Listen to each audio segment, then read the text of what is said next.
Hello everyone, welcome back to trending last year and then YouTube channel. ఇక్కడేంటి మీ అందరికీ starting of the వ్లాగే ఈ యొక్క షూ బాటా కంపెనీ చూపిస్తున్నాను అనుకుంటున్నారా? సో నాకు మా చెల్లికి 2 వీక్స్ అయింది స్కూల్ స్టార్ట్ అయ్యి, కానీ ఇంకా స్కూల్కి సంబంధించిన థింగ్స్ అయితే అస్సలు తీసుకోవాలా. అందుకనేసి ఫైనల్గా మేము తీసుకోవడానికి అయితే వచ్చేసాము. సో మా చెల్లికి కొత్త షూ, కానీ నాకు పాత షూవే, ఎందుకంటే నాకు లాస్ట్ ఇయర్ షూవే వాడుకుంటున్నాను. మా చెల్లి అయితే ఎవ్రీ ఇయర్ షూ కొంటుంది, కానీ నేనైతే ఎప్పుడు కొనను, ఎందుకంటే నేను అంత జాగ్రత్తగా పెట్టుకుంటా.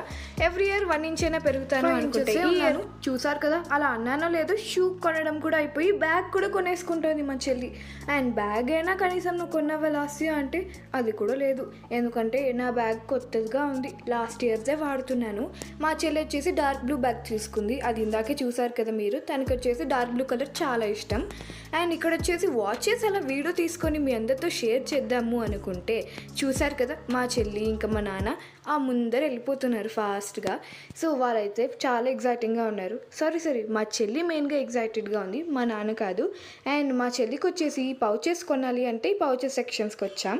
అండ్ నాకైతే ఇందాక మీ అందరికీ చూపించిన ఆ పౌచ్ చాలా బాగా నచ్చింది. సరేలే, నేను ఎలాగో కొనలేదు, మా చెల్లికైనా ఇద్దామని తీసుకెళ్తే, అక్క నీ పింక్ పౌచెస్ నీ దగ్గరే పెట్టుకో, నా బ్లూ పౌచెస్ మాత్రం నేను తీసుకుంటా అనేసి అన్ని బ్లూ చూస్తుంది. చూసారు కదా, ఫైనల్గా ఈ బ్లూ పౌచ్ సెలెక్ట్ చేసుకుంది. 2 మ్యాచ్ అయ్యాయంట, కానీ అది ఎలా మ్యాచ్ అయిందో నాకైతే తెలియట్లా. బ్యాగ్ ఏమంటే డార్క్ బ్లూ ఉంది, పౌచ్ ఏమంటే లైట్ బ్లూ ఉంది. సరేలే, తనకు నచ్చింది తను తీసుకొని అనేసి నేను పక్కకి వచ్చేసాను. అండ్ పెన్స్ చూసారు కదా, తను 4th స్టాండర్డ్ కాబట్టి ఈ ఇయర్ నుంచే తను పెన్ వాడాలంట. అండ్ భలే పెద్దగా అయిపోతుంది మా చెల్లి. అండ్ మా చెల్లికి వచ్చేసి 4th స్టాండర్డ్ అయినా 5th స్టాండర్డ్ అయినా పెన్ మాత్రం బాగా అలవాటు, ఎందుకంటే యూకేజీ నుంచి తను పెన్తో రాయడం స్టార్ట్ చేసింది. ఏంది స్కూల్లో పెన్తోనా అనేసి అనుకోద్దండి, ఇంట్లో నేనే తనకి పెన్తో రాయడం నేర్పించాను.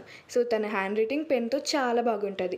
అండ్ దాని తర్వాత మా డాడీ పిక్కల్స్ కొందాం రా అంటే ఇంకా పిక్కల్స్ సెక్షన్ కూడా వచ్చేసాము.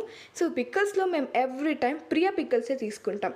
అలాంటిది ఫస్ట్ టైం ఎన్టీఆర్ పిక్కల్ తీసుకున్నాం, ఎందుకంటే ప్రియా పిక్కల్స్ లేవు. అండ్ ఇవి వచ్చేసి చీజ్ రింగ్స్ అనేసి ఒకటి తీసుకున్నాము. ఇవి వచ్చేసి ఎవ్రీ టైం మేము తీసుకుంటూ ఉంటాము అనమాట. సో ఈ 2 స్నాక్స్ అలా కొనుక్కున్నాము. అండ్ దాని తర్వాత మిల్క్ అండ్ కర్డ్ తీసుకోవాలి అని అంటే మిల్క్ అండ్ కర్డ్ తీసుకోవడానికి కూడా వచ్చేసాము. ఎవ్రీ టైం మేము ఇలాంటి గ్రోసరీ ఐటమ్స్ అయినా వెజిటేబుల్స్ అయినా బిగ్ మార్కెట్లోనే తీసుకుంటూ ఉంటాం. అండ్ చూసారు కదా, నగెట్స్ సెక్షన్ అనమాట. సో నాకైతే టు బీ ఫ్రాంక్ నగెట్స్ అంటే చాలా ఇష్టం, ఎందుకంటే అవి డిఫరెంట్ టైప్స్ ఆఫ్ షేప్స్లో ఉంటాయి కదా, లైక్ చికెన్ షేప్ అంటూ, రౌండ్ షేప్ అంటూ, అండ్ ఫ్రెంచ్ ఫ్రైస్లో కూడా కొన్ని అలా ఉంటాయి, లైక్ చీజ్ నగెట్స్ కూడా ఉంటాయి కదా. బట్ నాకు వీటన్నిటిలో ఇష్టమైనది స్మైలీ నగెట్స్ అనమాట. సో ఇవైతే నా ఫేవరెట్ అనమాట. స్మైలీ నగెట్స్ నేను ఎక్కువగా తీసుకుంటూ ఉంటాను ఎప్పుడు బిగ్ మార్కెట్కి వచ్చినా. అండ్ దాని తర్వాత హ్యాపీగా ఇంటికి కూడా వెళ్ళిపోయాం.